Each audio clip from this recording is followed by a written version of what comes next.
Hello again. This is Brian King, the Resilience Warrior. For those of you who don't know me, I was diagnosed with Asperger's about 12 years ago. A little while after that, ADHD and dyslexia. I also live with Ehlers-Danlos syndrome and multiple sclerosis. And if that wasn't enough excitement, I also have 3 boys with Asperger's and ADHD. And my belief about all these disabilities is that they are opportunities to be resourceful. And that's what I talk about on this show, is how to be resourceful in service of resilience. And today, I have Benjamin Bodnar with me.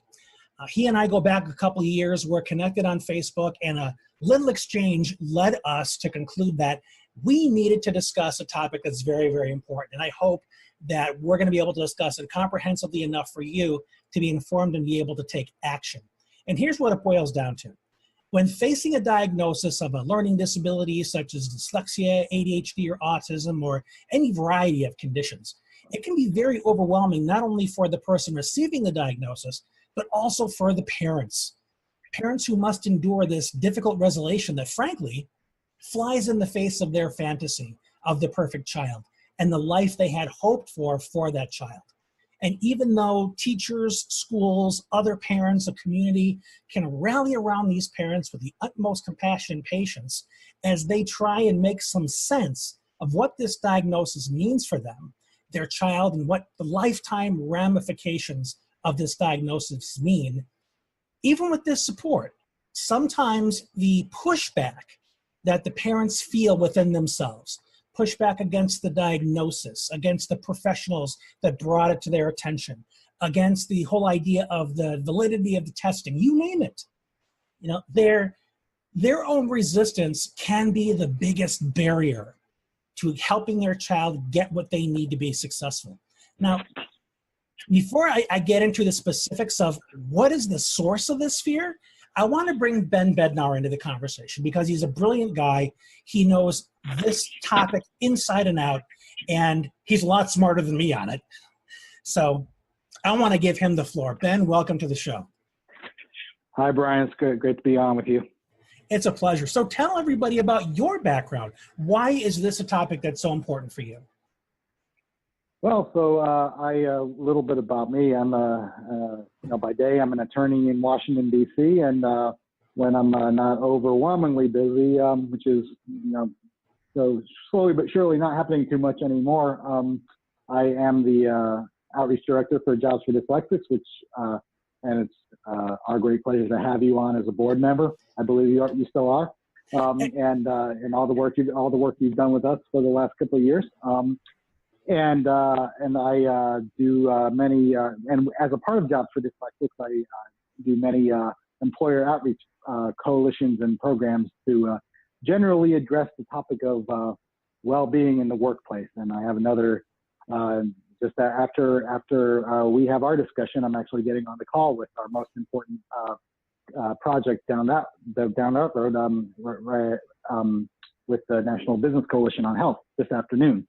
And so that our specialty is obviously supporting adult dyslexics in the workplace, and our broader work deals with well-being in general. And the approach we can take is how to increase the overall well-being of dyslexics in the workplace, and that includes strategies that go beyond how to treat dyslexia, because let's face it, you can't treat it. A dyslexic is a dyslexic for life, so you can manage it. You can enhance the life. You can't erase it off the board.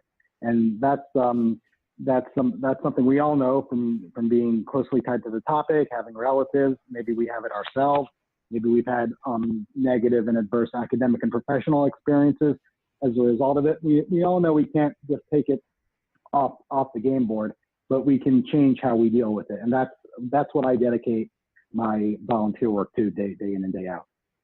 Fantastic. And I don't want to let this small underfunded charity go by the wayside. It's jobsfordyslexics.org. It was started by a mother of a son with dyslexia. I'm on board. Ben is on board. And it's doing some wonderful things, but it really is desperately in need of funds. So check out the website, jobsfordyslexics.org, and please donate what you can.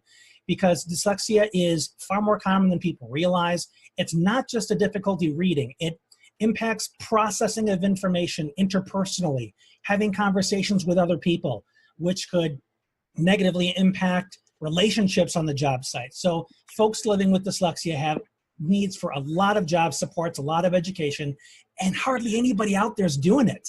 But Jobs for Dyslexics is stepping up to fill that gap, and they really need support to do it.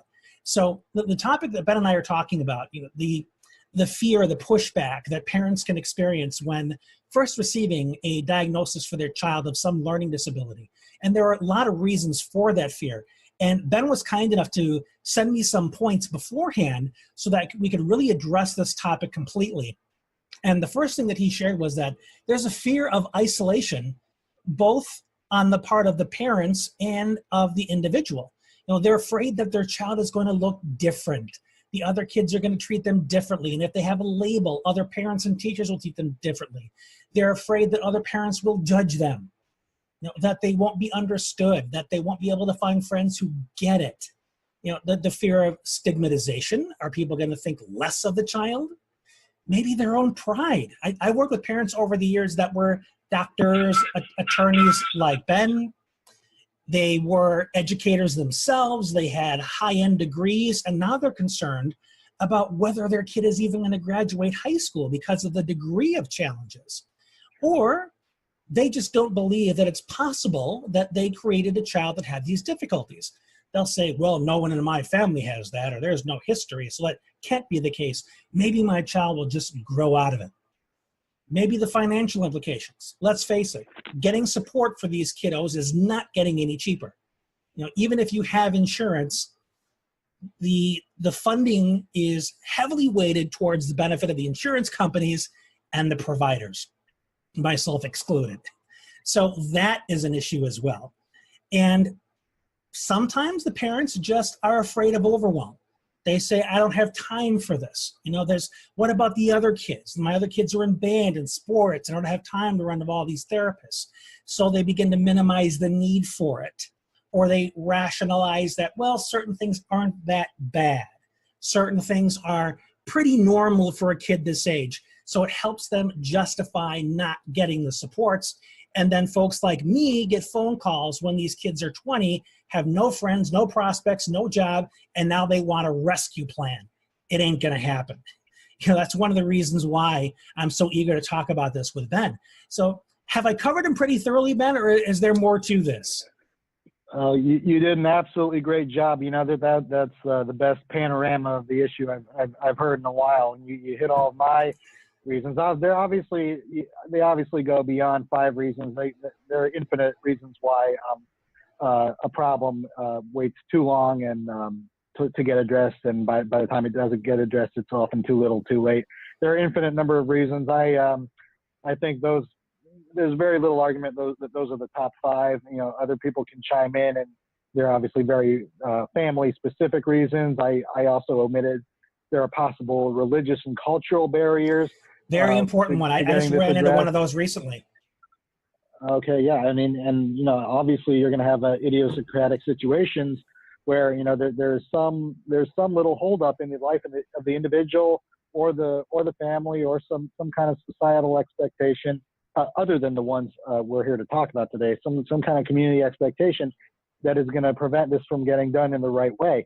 But I think the buckets I set up pretty much cover 99.9% of the situations you're going to run into on your everyday basis, even if you do this full time like you do, Brian. And I think they are all drawn together, but by one predominant theme, and that is that we do work on this issue at Jobs for Dyslexics every day. There is a tendency, there's a predisposition for judging dyslexia as a negative. And, this is one of my favorite things about your work, Brian, that we need to learn to flip the field on our impediments, on our disabilities, such that we don't even call them that anymore. We need to leverage these as positives in our lives and gifts that we were given. Not every medical manual or the neuropsychologists aren't necessarily going to be receptive to calling everything a positive that we go into their offices and claim is a positive, but that doesn't prevent us from turning around and judging it that way ourselves. We look at everything about us, is something that we can use as a tool that we can use to our advantage, even if on paper or in some situation it did cause us some hardship at some point. And so I think the themes that I sent you, to count backwards here, the financial barriers, the social barriers, the fear of stigmatization, this all comes from society's collective predisposition to labeling this a negative. And I think that's what we work with companies that invite us in our doors, and with the individuals that reach out to us for our help. We want to get these attributes. I'm going to say attributes here, not disabilities. I'm going to change my vocabulary to attributes here. That's what we want to consider. And so I think if we could learn that, on any level, on the individual, the family, the community level, and then obviously the academic and larger professional communities as well. If we start to look at these things as attributes and tools that could advance business, that could advance many important things that we want to work towards, there wouldn't be stigma anymore. And we would, and then as to the other reasons, we would be striving to bring these things out while managing the things that they limit us from. And we would be more inclined to talk about them and having open discussions across the sectors, across the various levels of society, and instead of finding ways to hide around them until it's just too big to hide from anymore. Absolutely. And that when you look at the statistics, the numbers are growing.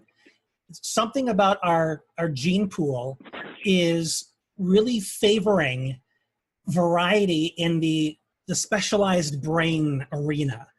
These quirky brains that solve problems in unique ways. It's no longer favoring the norm, the average, the race towards mediocrity that our school system still seems to be locked in, and changing the language to make it seem like it's much more of a positive, more attribute focused. One thing I tell my clients upon seeking a diagnosis or getting one is that they have to own the story. They can't just say, well, I have dyslexia, or my child was diagnosed with Asperger's, and leave it at that. Because people know what they see on TV, what they hear from their friends, articles for better or for worse online that tell them what it means. They need to know what it means for your child and the story that you're telling yourself about who your child is and who your child can be. Because the people in your life are going to support your story. So if you say, my poor little child, he's suffering so much, nobody understands him, you're going to attract people that will join you in your pity party. But if you are very empowered and say, my child just needs more resources, more supports, I'm going to raise him to be a self-advocate who has pride in himself, who is solution-focused, you're going to attract those parents. And that community is going to be very, very vital for you and your child moving forward. So own the story. And when you introduce your child to somebody else, tell them the story so that they learn to see your child through that lens instead of anything else that they may have picked up along the way. And like Ben was talking about in terms of the work for Job for Dyslexics and him being an advocate and educating businesses, we're giving them a news story. That this is how you may be understanding dyslexics or other people with learning disabilities, but here's the story we want you to consider, adopt, and implement in working with these people, because this will empower them to be able to give you their very best instead of you seeing them and immediately assigning low expectations to them. Am I right about this? Well, that's an excellent point, Brian. And the other thing about owning the story is that you need to use the word own in two different senses. It's also, you're owning a story that is your own. And one of the things, one of our biggest selling points here, both to individuals and to companies, is that you do not come across two of the same exact versions of this condition. And absolutely. I imagine that is true with your work with ADHD and Asperger's as well, but I definitely know it's true with dyslexics. It's impossible to write a textbook or a go-to manual or a blueprint as to how to manage this, because there are no two dyslexics, and therefore there are no two solutions. You need to start from scratch at the individual level every time. So it's completely counterproductive, actually, to be using prior negative associations to evaluate somebody when they first hear the word. You don't know that anything is true about somebody you're working with that was also true about the last person you worked with. It could be a completely different situation. The language implications and the brain processing implications can be entirely different from one client to another. And so you just need to rid yourself of all the assumptions you made every time you deal with a new person, because there are no two dyslexics, and therefore there are just no two solutions. And therefore somebody that's great at one thing, and this is unfortunately also is true of positive things we find out about these conditions, that okay, so there's probably good at 3D processing, which is a very common strength in a lot of dyslexics. That is no guarantee that the next person in line is going to have that strength. So you cannot be assuming, and again, you're doing harm if you're making any assumption, positive or negative. You need to look, completely tabula rasa at the individual with a completely new set of possibilities. You don't know anything about him unless you've met him, and unless you've worked with him or her, and you need to really create a new story out of it, a new dyslexic story, a new ADHD story, whatever you might be dealing with. And therefore, you are not likely to be disappointed or confounded when certain things turn out not to be true that you thought you knew about dyslexia. And I think going back to the stigma, we have stigma because we have assumptions. And if now some things are true a good percentage of the time, and I'm not going to try to deny that slow reading, slow processing, are not true across the board, but they very often are, and you're going to see that very commonly. But it's still better not to start with the assumption that those things are true, because that way you assume you're dealing with a problem. Well, okay, I mean, if you're a positive thinking person, you prefer to deal with more positive things than negative things, and it's probably not in your wheelhouse to be dealing with a problem. So it's also probably beneficial for you, or for if you're a business leader or a manager or some kind of person in charge of hiring, or if you're the individual yourself, you're better off not starting thinking that you're working on a problem. You're working on a solution. You're working on a new project. I'm not a particular believer that either positive or negative is a good way to frame this situation. It's just something that we need to do as a human project, to increase our output, our individual output, and increase the output of whatever group or company we're a part of. We need to leverage everything that we were given to put on the table. And in some cases, that would be dyslexia. All right. All it is a different skill set. It's a different set of attributes, a different set of inclinations, and intellectual approaches to any particular problem. And it certainly does not dictate any line of work that we should be doing or should not be doing, or it means that we're going to need to we're going to need to wear our own hats, our own costumes. We're going to need to be ourselves in whatever it is we choose to do. And the one thing I'm going to finally chime in on behalf of Jobs for Dyslexics here is that we do not tell anybody that certain careers, certain lines of work are better than any other for either dyslexic or non-dyslexic.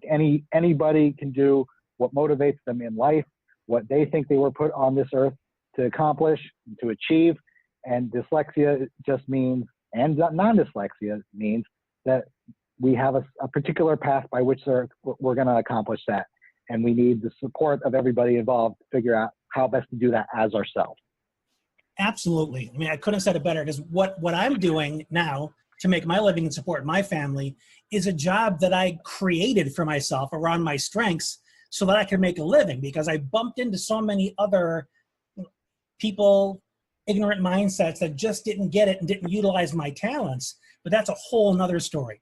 One thing I want to throw in here really quick around the topic of owning the story and each person having their own story is a couple phrases that are key in short-circuiting the potential for stereotyping.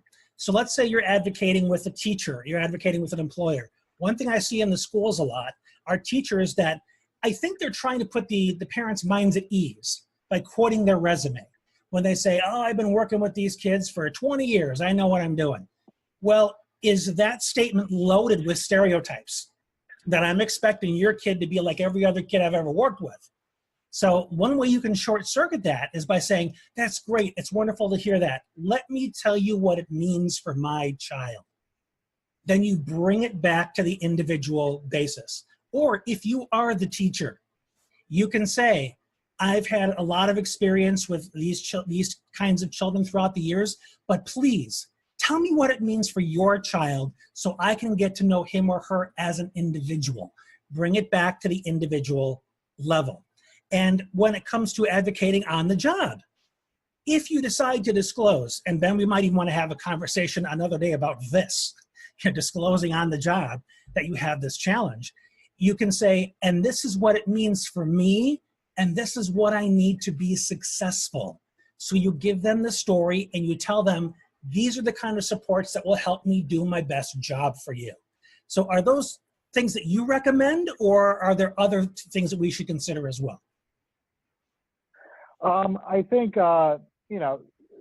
inevitably there's a, when you go apply for an educational program or a professional position, there are, certain predetermined things that are required, for the degree, or the job. Every job has a requisition. And,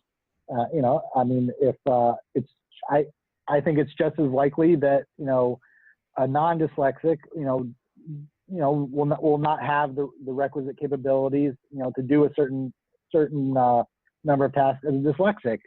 And again, there are plenty of dyslexics that may simply be unqualified based on either the lack of training or just the simple inability to do what's required at the job. And I don't think that's a dyslexic issue. That's just a general attribute of a job market. There's a certain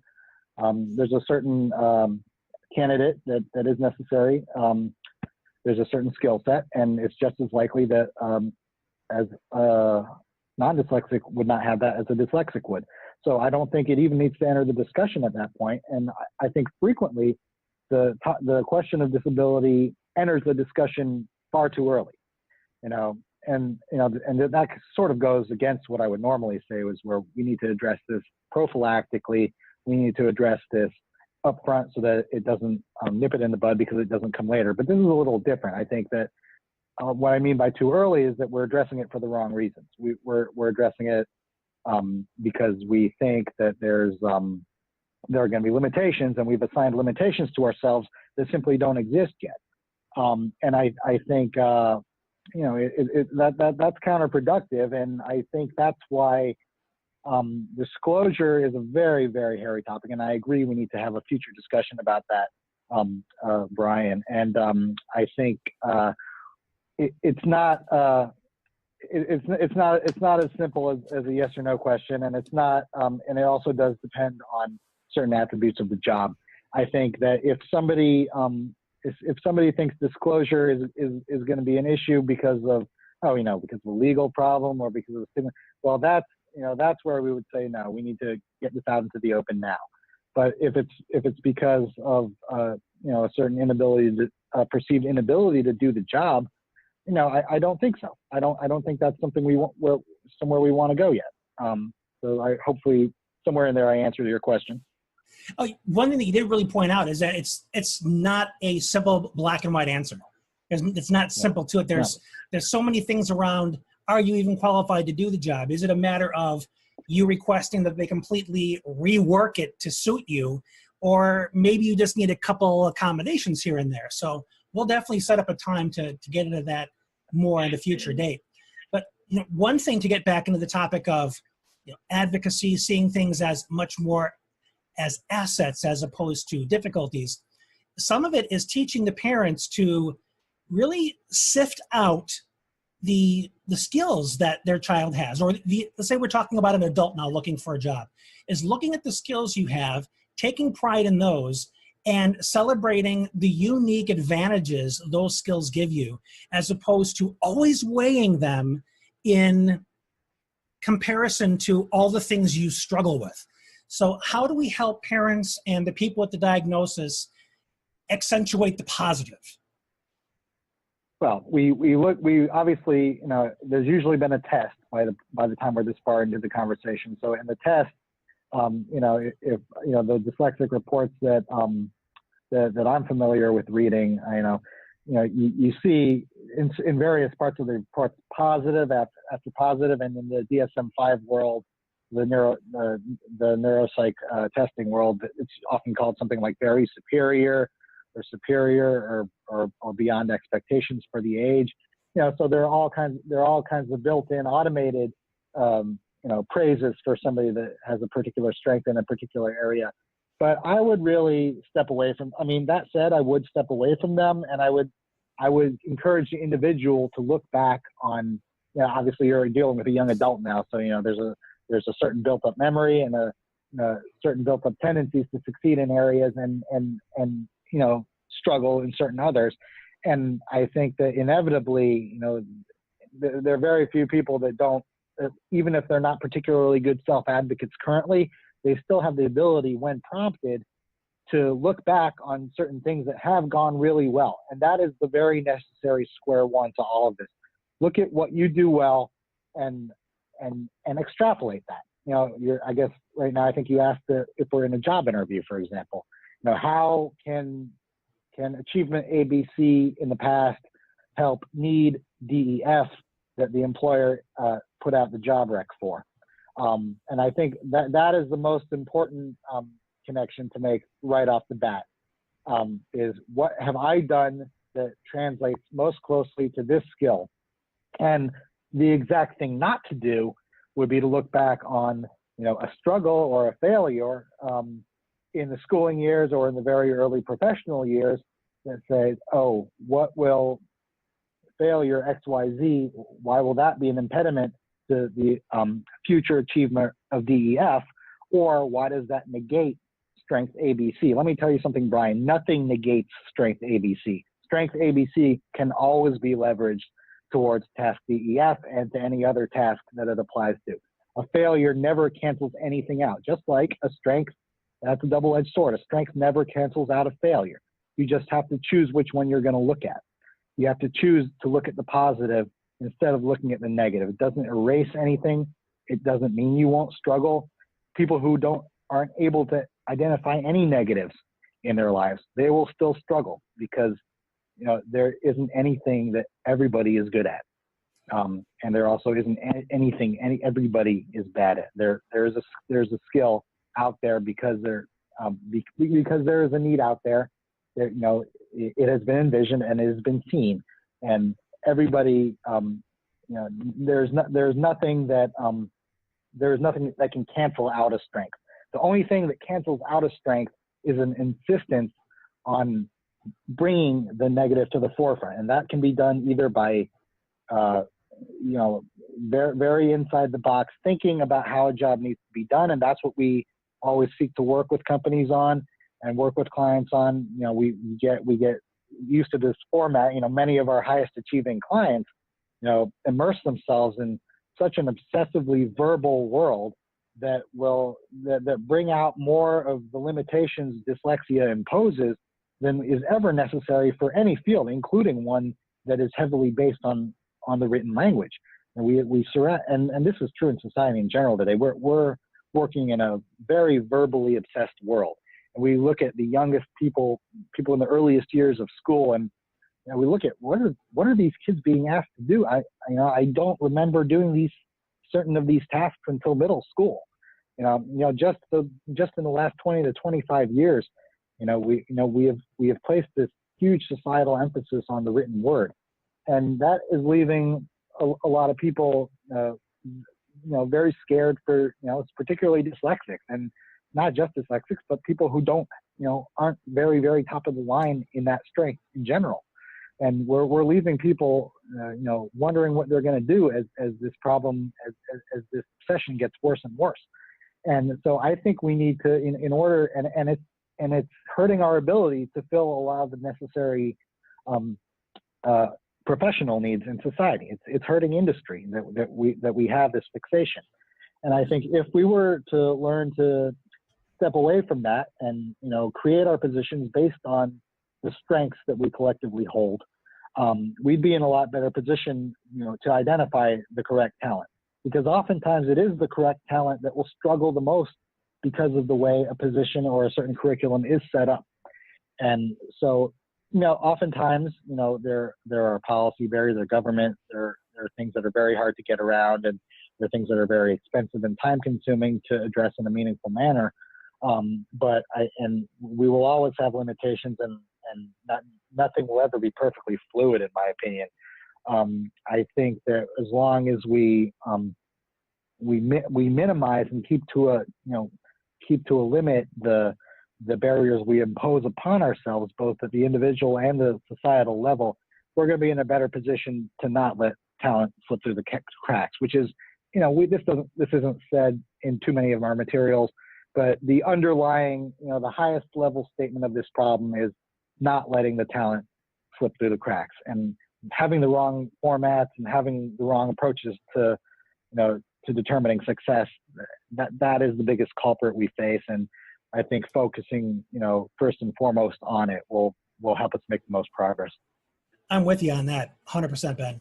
One thing that I wish we could see in the school system is when you look at businesses and you look at how business teams work together, they have the specialists, the people that are good in real specific areas, and they bring them together so they can work as a collective, synergistically combining their talents. They don't bring people together who know all the same stuff in all the same way. That's ridiculous redundancy. But in the classroom, they have 30 plus kids who all have to know the same information the same way and be able to regurgitate it in the same way. That's lousy for the workplace, because you're sending a lot of average people into the world, and society now is demanding specialization. They want you to be good as part of a team, not somebody who's going to walk in and be comparing themselves to everyone else and trying to outdo one another and have this competition of trying to one-up each other. The problem is the one-upmanship exists in the workplace because of this, and it's toxic. It tears businesses apart.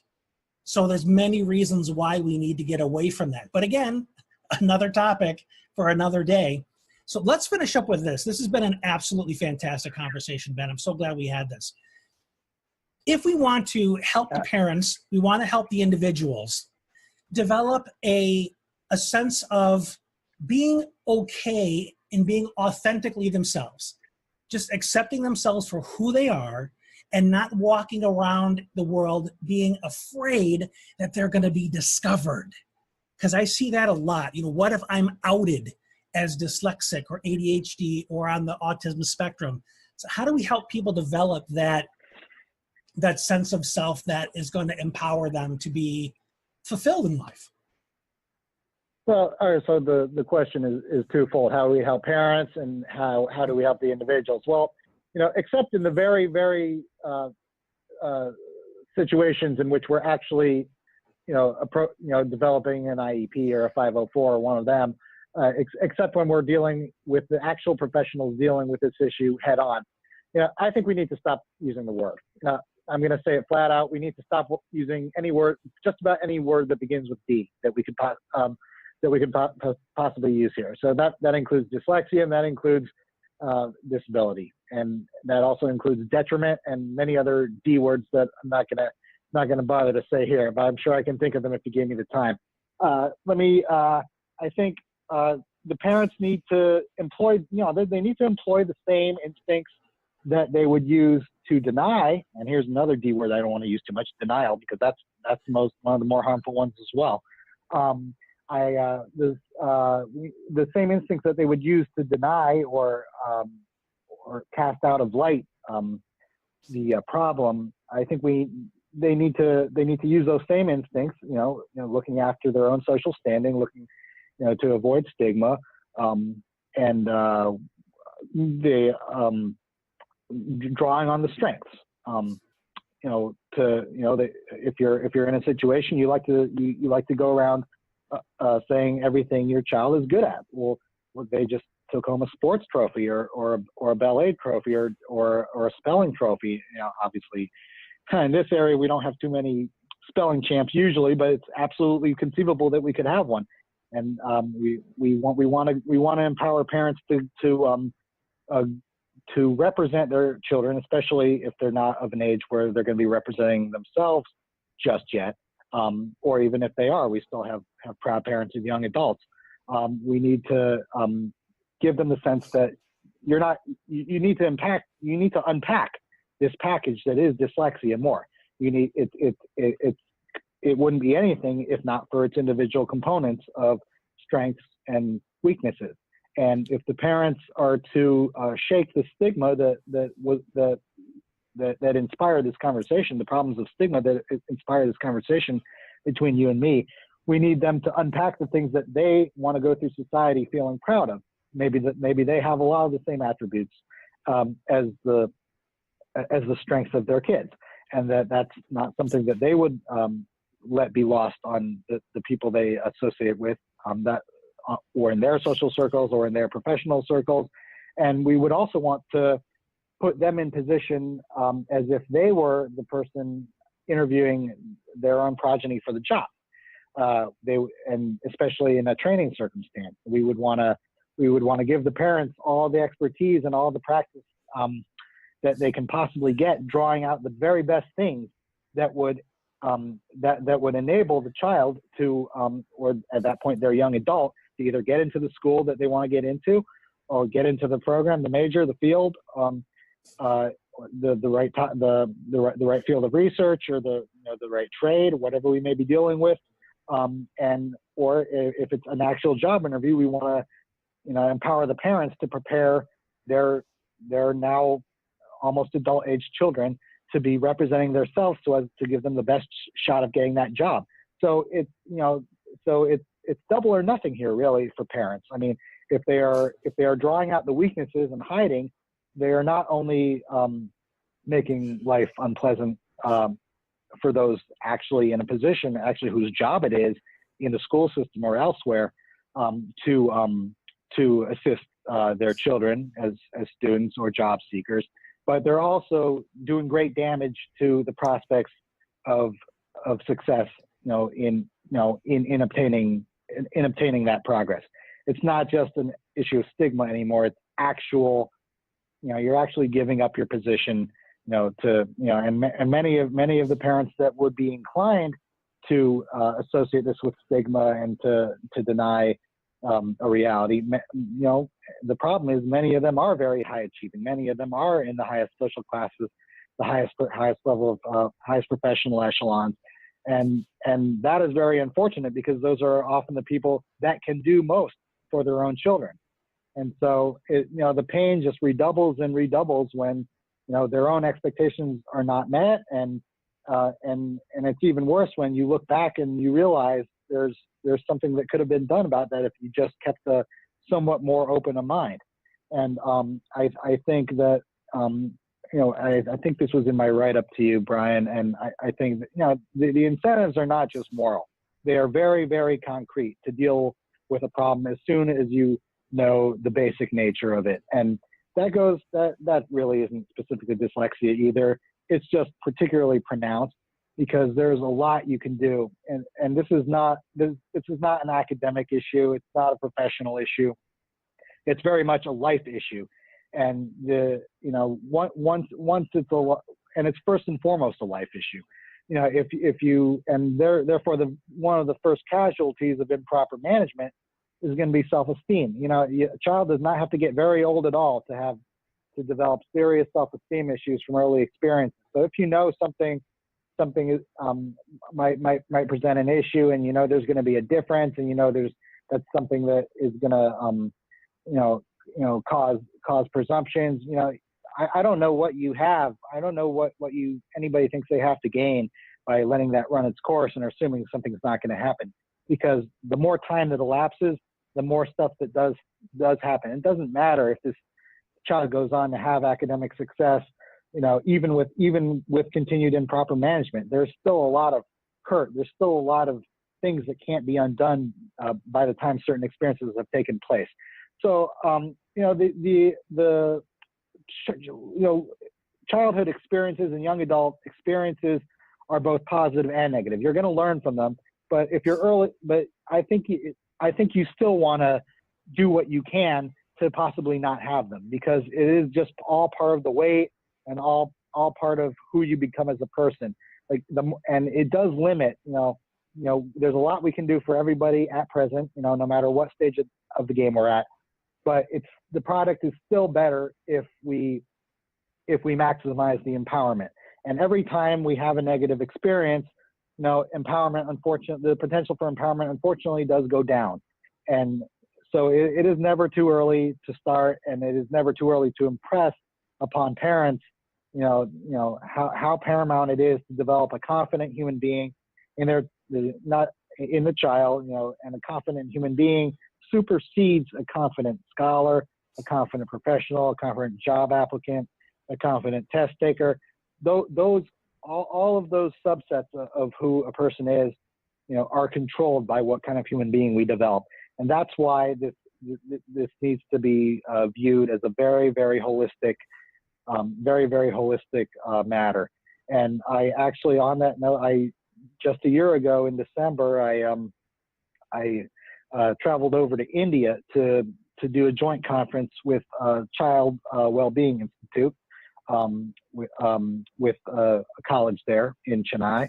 And one of the things that struck me is their ability, how intuitive it is there to view this as something that is very basic to, human development, not academic, not professional, not even really social, but, the way that everything is just so incredibly integrated into how a person who is different is cared for.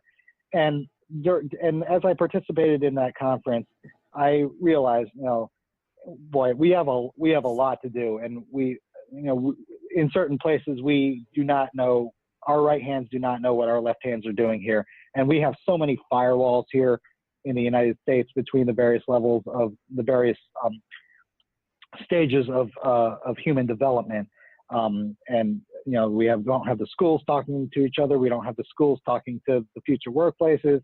We don't have the workplaces looking back, seeking counsel from the schools, and we don't have anybody in certain cases talking to the families, once the child has reached age 18. And all of that is virtually assumed in India. And it was just an incredible experience, and I'm still buzzing for what I think we could do, just making the smallest steps here to not mimic, but to learn lessons of integration and cooperativity that can make so many lives better just by doing that. Thrilled that you're out there doing this work, Ben. It's such an important topic, and there's always more work to do. And for those of you listening, please don't be daunted by the size of the task. If anything, be encouraged by the possibilities for yourself and for your child if and when you do the work. So Ben, thank you so much for coming on and having this discussion. It's been very, very exciting. I'm looking forward to seeing how the people listening to this are able to apply it and bring about some positive changes in their own lives. Thank you again for listening. This is Brian King, the Resilience Warrior, with Ben Bodnar. Please come back and see us another time. If you want to follow up with me, you can find me at brianraymondking.com. Ben, is there a good way to follow up with you? You're always welcome to view our website at jobsfordyslexics.org. We have a Facebook page and a Twitter page, and if you want to contact me, that can be done through the website. You can also reach me at bbodnar@gmail.com. I'll be happy to answer any of your questions about Jobs for Dyslexics and get you directed to the right person if you have an inquiry on behalf of somebody or of yourself. But you're also obviously welcome to do that through our Facebook and regular website as well. Outstanding. Thank you, everybody. Have an awesome day.